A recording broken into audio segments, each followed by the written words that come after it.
Before the 1960s, both men and women knew what their roles were and what the expectations were. Once feminism came into full force, women were liberated and told they no longer needed a man. Things sort of went downhill from there in terms of relationships and couples sticking together. Everything is now fucked up. It just can't be helped. Women have impossible standards. Less than 3%. Less than 14% of the entire American male population is over 6 foot. Less than 14%. And that's all the married men and the men in prison. All of them, girls. So you're sitting around here like, oh, he's got to be 6 foot and he's got to look like this and he's got to make 6 figures or 7 figures. When you start at just height alone, do you hear the percentage that I just gave you on just height? Just height. And if you add in what he looks like looking like Idris and making money like this and that, honey, look, you looking for the come up for real because I don't know where he's at. I was matchmaking, I would be like, man, I would go find these incredible men. And they would be like, oh, I would never date him. I'm like, I just went and found a freaking pilot, a ex-Falcons player. Are you serious? But he don't look, it's like he's gotta be perfect. But you're not perfect. You got issues and unresolved issues and you got a temper and you're bossy and you're controlling and men don't even like to be around you long term. You run everybody away. You think you're so much the ish that you're bougie and vain and stuck up and men don't like it. And you wonder why you can't. Someone shared a comment that I thought was interesting I'd like to share it with you. It says, I watched a video about 2 years ago. It was an interview with a matchmaker who said she quit her job because women were too demanding. A woman would come in and demand a man be 6 foot plus, bachelor's degree minimum, 6-figure salary, and fit. All of that while she was just average and none of those things. 90% of women want 1% of men. I'm curious what your thoughts are about this. Comment and say if you think this is right or wrong. I think that there may be some truth to this, and let me explain why this might actually be a reasonable thing. When women choose a partner, there's a lot more at stake for them than there is for a man. And so they're more likely to be more picky because this is more beneficial for them. You see, when women choose someone to sleep with, there is a risk of pregnancy. And this is going to affect the genetics that their baby has. So choosing the most fit, the most intelligent, the most driven, the most capable person is the most beneficial to the woman and her baby. But also, many times when people become pregnant, they would like a partner, someone to raise the baby with. And it would seem much more advantageous to have somebody who is capable and strong and intelligent, motivated and capable of taking care of them while they're pregnant and have a newborn. So women tend to be much more selective or picky, or whatever word you want to call it, when it comes to choosing a sexual partner. But recognize that this is only one of the many kinds of love. This is the initial sexual attraction. Now, this is very hard for a lot of men because most men are not over 6 foot tall and have over 6-figure salaries and all these other things. But this is where I think it's important to recognize the other kinds of love. Also recognizing that the other kinds of love are more important. Friendship, respect, admiration, trust. Being married to somebody who truly cares about you. These are things that you can develop in your relationship. And they create a more lasting, more deep, and more rewarding kind of relationship than if you just go for the 6-pack, the 6 figures, and the 6 foot tall man. And this is true for men as well.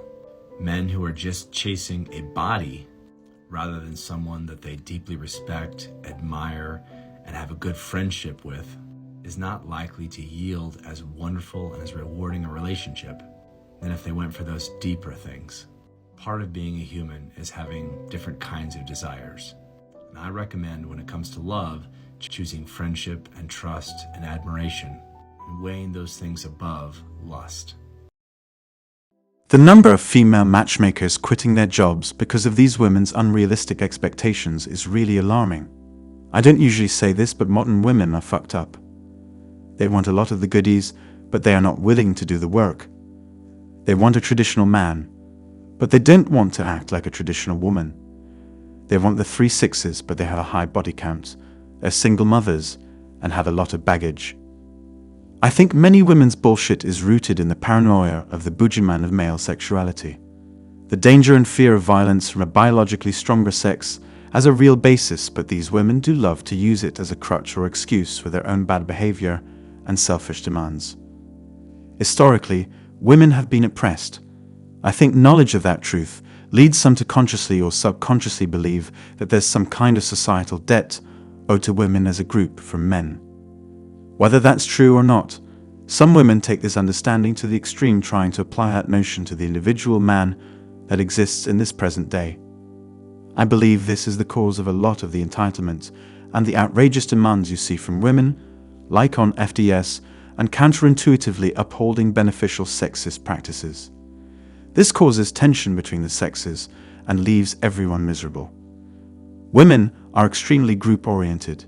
That's why we're the primary victims of social contagions, cutting, eating disorders, erisa burns, and many more. And why women rule social media movements, body positivity, Me Too, amongst others. Right now, female empowerment is the big thing.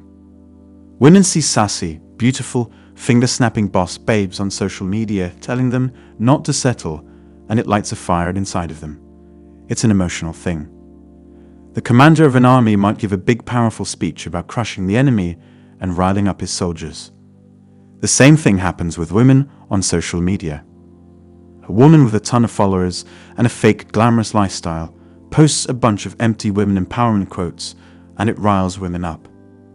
That's why you see so many women trying to maintain the boss bitch persona even when they're obviously hurt.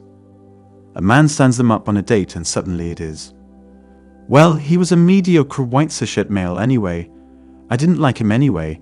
He wasn't shit, blah blah blah. At this point, even admitting a man hurt your feelings is a threat to the boss bitch persona that so many women on Instagram and TikTok try to act out. So they act as though men are beneath them. Only the best men can get them. And this inspires young women on social media to follow suit. Because if she's doing it, I have to do it too. It's 100% a social media problem. Women who touch grass don't end up with unrealistic expectations of men. And they have enough experience with real men to know that real men aren't all evil. Obviously, there are some exceptions. Women who grew up in actual abusive environments or who were trafficked. But most of the women with massive expectations are white, middle-class, liberal women who spend too much time online. The same origin story is true of incels, online echo chambers. Modern women are too spoiled to keep a healthy relationship. Proof of this is the high divorce rates. They are never happy with the man that they have. Most Western women are just completely undateable. They are arrogant, ignorant, prideful, entitled, bratty, and have an absolutely absurd attitude. You can't tell them anything, and the things you can, they'll do the opposite, out of spite. At the end of the day, most women accuse men of having unconscious misogyny, but realistically most women have recognized unconscious misandry. They lack self-awareness, they're confident in their ignorance. They expect you to take them in any way they come, including 200 pounds, smelling of warm cheese and breath that curdle milk, just to name a few. But most importantly, Western women are weak, mentally unstable, and actively trying to gaslight the world around them, including themselves. Basic realities like avoiding a tiger for safety reasons are null in the face of how they feel about a particular thing. And if they feel negative about something, instead of being strong, independent women, they cry and demand men of society to do something about it, meanwhile trying to convince us they're capable of anything a man can do, even though that's so overly, patently false. So many women hang on to this idea that they can be low-value women and get the same treatment as one who is akin to being a president in terms of respect, while they behave like petulant, vile, misbehaved children incapable of adult maturity. They preach about how strong and independent they are but still need government handouts, paid for by the other people of society. They say they are strong. They can't ask a man out. They can't be bothered to work jobs like construction, and most importantly, still can't open the pickle jar. Then they have the absurdity to back social movements and social concepts like men can be women and women can be men, not realizing that if they're the same, then why do they need so many special privileges? But when you look at reality through the lens of emotion, you're bound to be cognitively impaired. Anyway, that's all for today on Manhood. Don't forget to smash the like and subscribe buttons, and also click on the notification bell to be the first to know when I drop a new video. If you find value in my videos, you can show your support through PayPal or Cash App. The links are in the description. See you next time. Cheers!